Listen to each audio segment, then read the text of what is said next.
Lexington. Steele. We're all thinking it.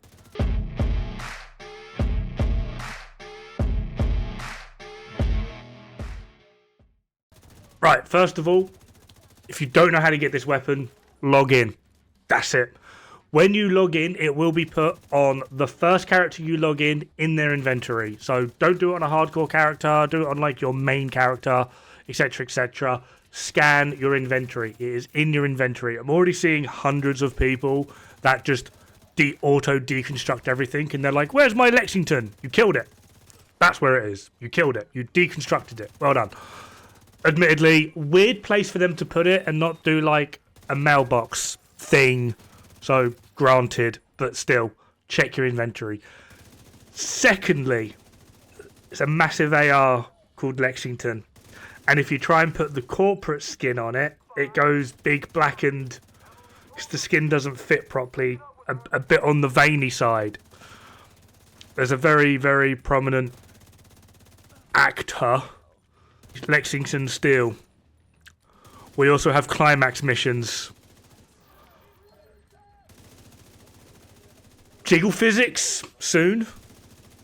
Right, the footage at Roosevelt is Strikers. The footage at DUA is Heartbreaker. I'm only showing the combat areas so that hopefully you can maybe get a look for how this weapon is performing.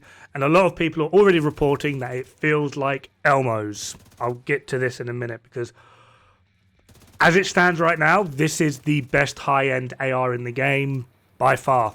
By far. Like, it's... Luckily, for the moment, we're only able, seemingly... we've got people out testing Countdown. We've got people farming that weird loot goblin guy. AR targeted loot in Summit. AR targeted loot in Open World. We've got people trying to farm to see if we can get more of these. So far, all of them are coming back negative Ghost Rider. So, seemingly, we're only able to get one of these. So it's kind of going to be up to you how and where you want to use it. However, it is so far ahead of like every other high-end AR that you kind of are forced into using it. It is just so damn powerful.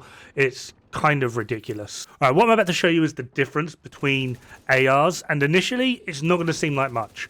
Like the difference between FAMAS and F2000 is about what you would expect for like the top tier ARs. The gap that you would normally see between Lexington and now F2000 and FAMAS is the sort of gap we would expect to see between the top tier and middle tier ARs or the middle tier and bottom tier ARs.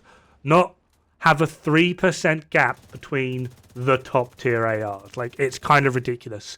This is also the sort of gap we would expect between talents. Like when comparing Glass Cannon to Obliterate or Flatline to Optimist. That's the sort of gap we're looking at.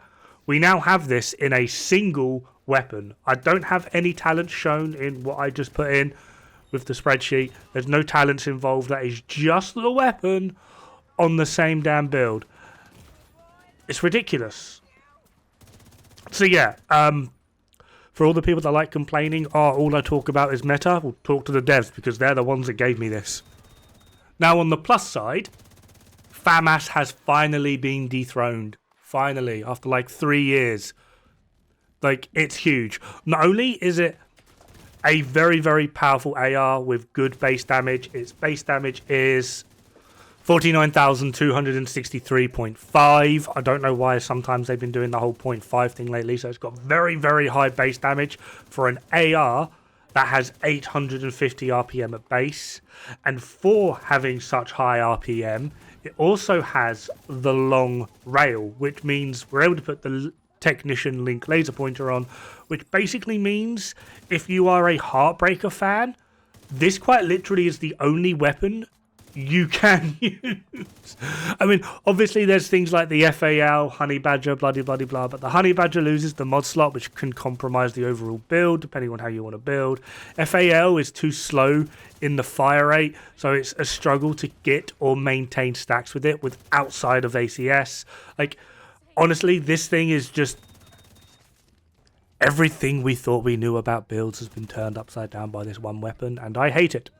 Now, a lot of people, like I said earlier, are comparing this to the feel of St. Elmo's, which is a good and a bad thing. Obviously, a lot of people liked St. Elmo's for how it felt. However, St. Elmo's, during its heyday, had 20% crit chance, 20% critical hit damage, as well as 20% weapon handling, which is what made it feel so damn good. And a lot of people, rightly, are comparing this to St. Elmo's because it feels very identical. The main difference being St. Elmo's has 70 round mag, whereas this has 50. Problem is, it does feel like St. Elmo's, but it doesn't have 20% weapon handling attachment, which to me is a bad thing. There should be no weapon that feels this comfortable, this good to use, this powerful, because now we can add a damage talent to it rather than that ridiculous shock ammo.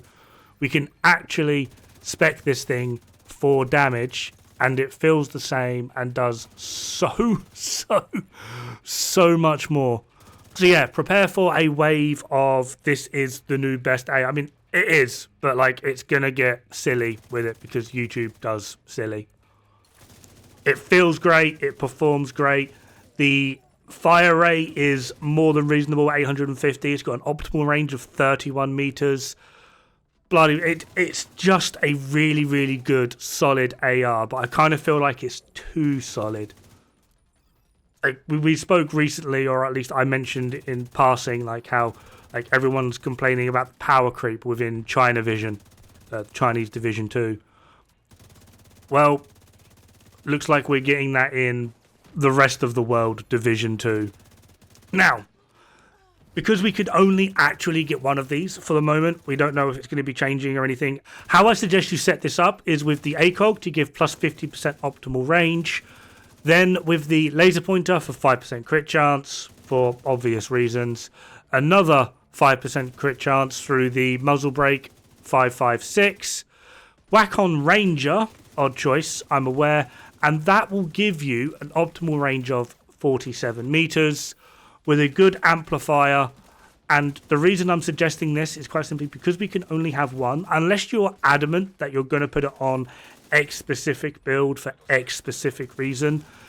Doing it this way will basically turn it into kind of like a Swiss Army knife. It can fit on like your OD build without you having to maximize putting Sadist on, or it can fit into like your Strikers build with Killer, etc, etc. The reason I'm suggesting doing it this way is because, like I said, we can only get one. So rather than you put it on your Strikers build where you want Killer, and then you change the talent to Killer, but then next mission you're like, oh, I might try Heartbreaker, I need Flatline, let's change it to Flatline, blah-de-blah-de-blah. Doing it this way basically means you have a one-size-fits-all kind of thing, and it will just generally help out, or at least do something with every build that you put it on, rather than you having to waste resources every 2 seconds to change the talent and then waste time changing all the mod slots and detachments and bloody blah.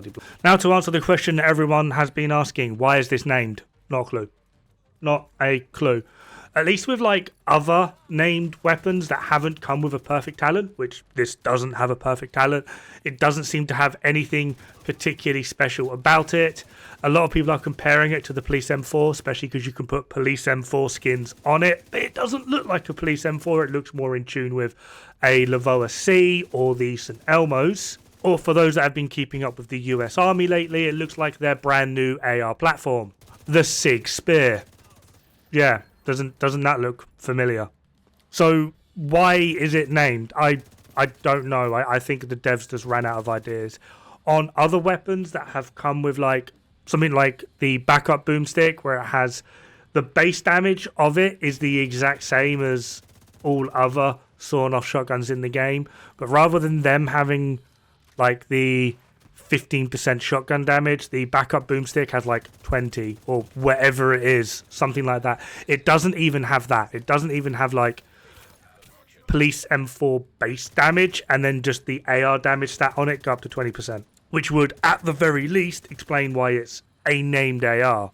My hope is that Lexington, the SIG Spear, actually just becomes a new AR platform within the game that we're able to use. It's been a while since we've actually had a new weapon addition that was actually even remotely worthwhile. So at least that's my hope, but still they introduced the first one and they named it Lexington Steele after the climax mission because Daria's been sat on the casting couch for too long. Yeah, you're cringing. I'm the one that fucking did it. Alright, I've actually just finished watching the dev stream as well.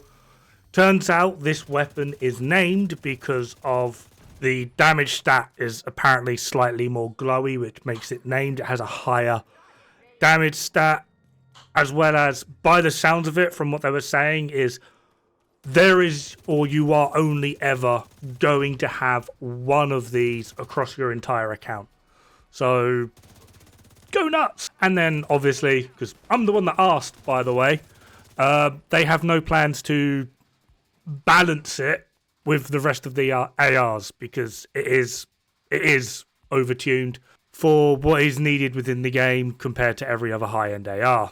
So yeah, there we have it. Lexington Steele. Have fun. Good luck. Don't die. It's bad for the health.